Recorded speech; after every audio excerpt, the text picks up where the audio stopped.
Hello everybody, welcome back. Jim here with kind of an impromptu video today, a vlog if you will.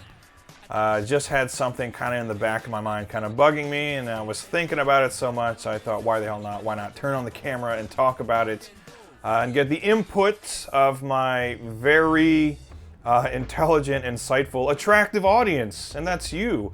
But as of late, especially this past summer, I played a lot of this game right here, The Legend of Zelda Tears of the Kingdom, just like many of you, I'm sure. I put a lot of time into this game, had a lot of fun with it, and I was not going to do a review of it just because it seems kind of pointless. The day this game came out, there were reviews for it. Actually, before it came out, I think there might have been reviews for it, but there's not a whole lot I can add to the conversation in terms of the gameplay. It's awesome. It's, I guess I'd have to say, like, the best game in the Zelda series. I recently had done a top 10 of my personal favorite Zelda games. This is all very subjective, obviously. But at number 1, I had put Breath of the Wild, and mainly because Breath of the Wild, aesthetically, like, it kept like some, characters and music and things that I really liked about Zelda, but it expanded into a big open world adventure RPG, kind of similar to the Elder Scrolls games, which I'm a big fan of the Elder Scrolls series.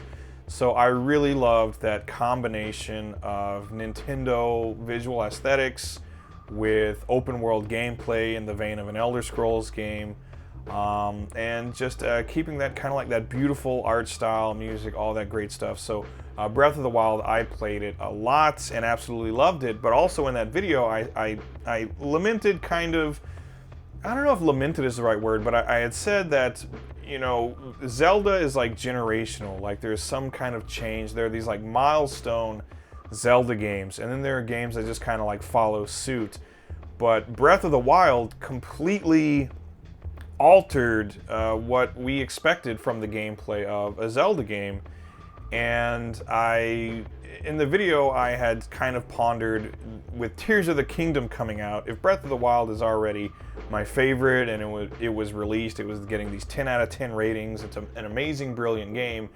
And before Tears of the Kingdom came out, I had speculated that it was basically going to be like Breath of the Wild on steroids, so to speak, that it was going to take what was established in Breath of the Wild and just do more.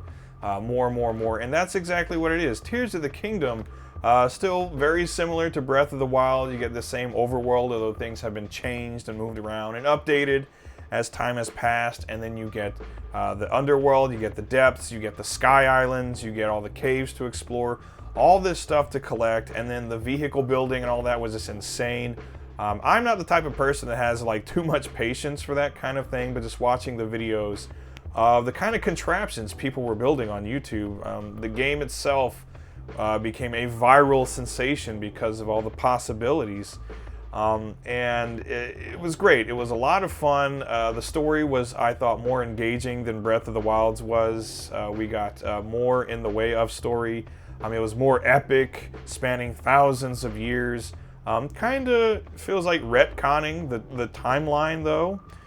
Which is kind of heartbreaking for someone like me who followed so much of that like Zelda lore and following the timeline and the split timelines and how is this all going to, connect in the end. And then it felt like Tears of the Kingdom sort of retconned all that. It created a new lore for The Legend of Zelda, and that's kind of where my mind comes to. Basically, is the old Zelda that I knew as a kid, and has many of you knew as well, is that dead? Is that gone? And is Tears of the Kingdom sort of the benchmark for the future of Zelda? Because the original Zelda and Zelda 2 as well, those feel kind of like they're prototypes. There's an idea for what they want to do with the series, but because of the limitations at the time, they can only do so much. And then Link to the Past feels like the fully fleshed out vision for Zelda, where the world is bigger and you can go back and forth between two different worlds. the dungeons, the bosses, the story, the more fleshed out backstory with the imprisoning war, and then collecting all the Triforce, introducing the Master Sword, all that stuff carries on throughout the rest of the series.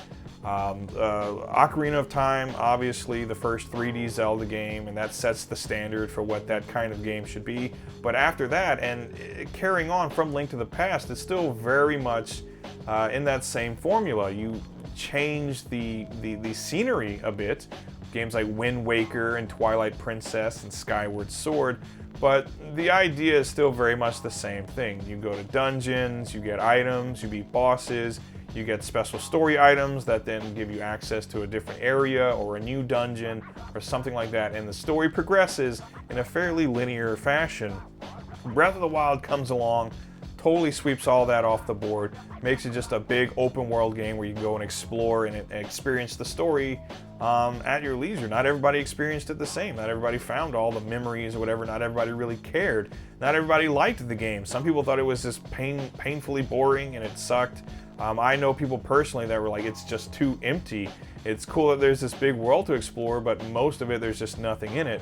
And then Tears of the Kingdom comes along, and you can't really say that about this game. The world is much, much bigger, and there's loads of stuff to find and collect. So sort of, I guess people have already said this, but maybe in the same way that the original Legend of Zelda was the prototype, Link to the Past was the final realization of that idea and that kind of game. I guess Breath of the Wild was kind of the prototype, and for a prototype it was freaking awesome. But Tears of the Kingdom was the final fully realized version of that, where it's this big open world to explore, and there's lots of stuff to find in it. Lots of stuff to collect, lots of different armor and weapons to find, and combinations of things to do, and different ingredients to find, side quests galore. The main quest is really awesome. I will say that the dungeons in here are still not as good as a traditional Zelda dungeon, but you know, still pretty good. They're going in the right direction with that. But again, this game sells however many millions of copies, and again, it's a viral sensation all over the internet with people having so much fun just experimenting and playing around with it and building their own unique structures and things. It dawns on me that this is like, it's the present of Zelda right now, but this is also the future of Zelda. It's hard to imagine, after getting people accustomed to playing this kind of Zelda game, that the next mainline console Zelda will go back to the kind of gameplay we had in Skyward Sword, for example, where it's a more linear story and you just go from area to area, dungeon to dungeon, and it's a more traditional Zelda adventure, which honestly, after having played through Breath of the Wild like 3 or 4 times, putting so much time into it, and then when Skyward Sword HD came out, going back and playing that, it was like a weird shock, reminder, oh yeah, this is Zelda. This is what Zelda was for 30 years, and then now it's different. It's a whole new ball game, as you say. But that's kind of my big question: did this game, because Breath of the Wild, it had the potential to fail or succeed. It succeeded, and then this game followed in its wake and improved upon it. And so after Tears of the Kingdom, will we ever, I guess, get what you might call a traditional Zelda game ever again, minus remakes and HD, things like that? Kind of like Link's Awakening was really cool, but that's kind of a little side story, a redone old Game Boy game.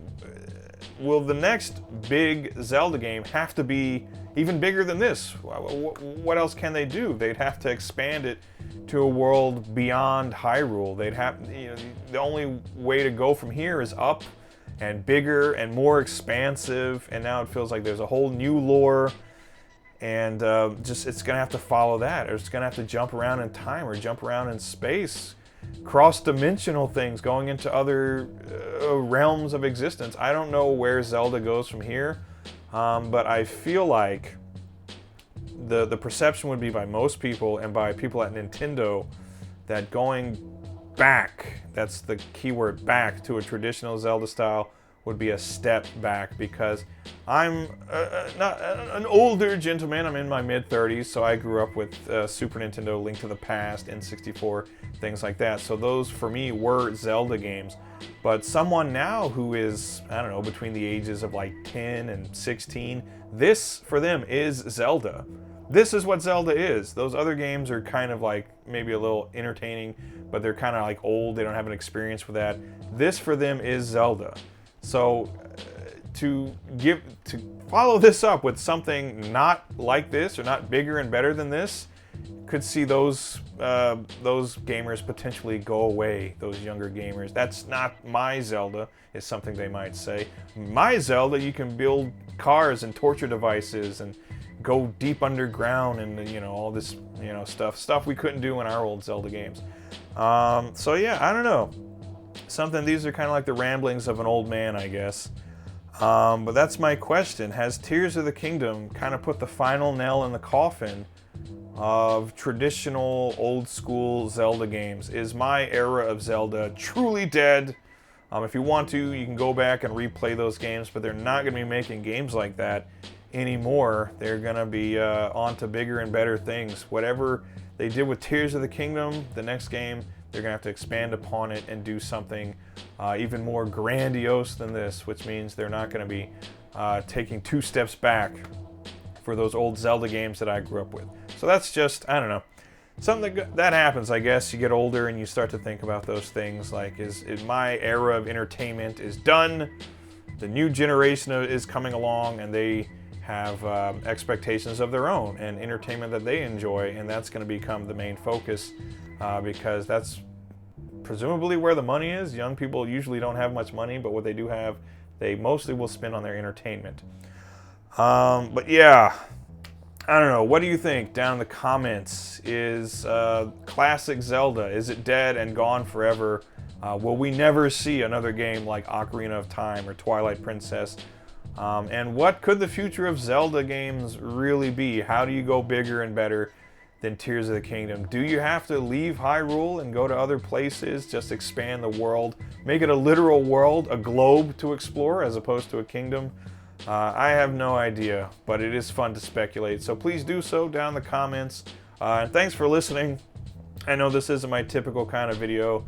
Usually it's game hunting or game reviews or something to that effect.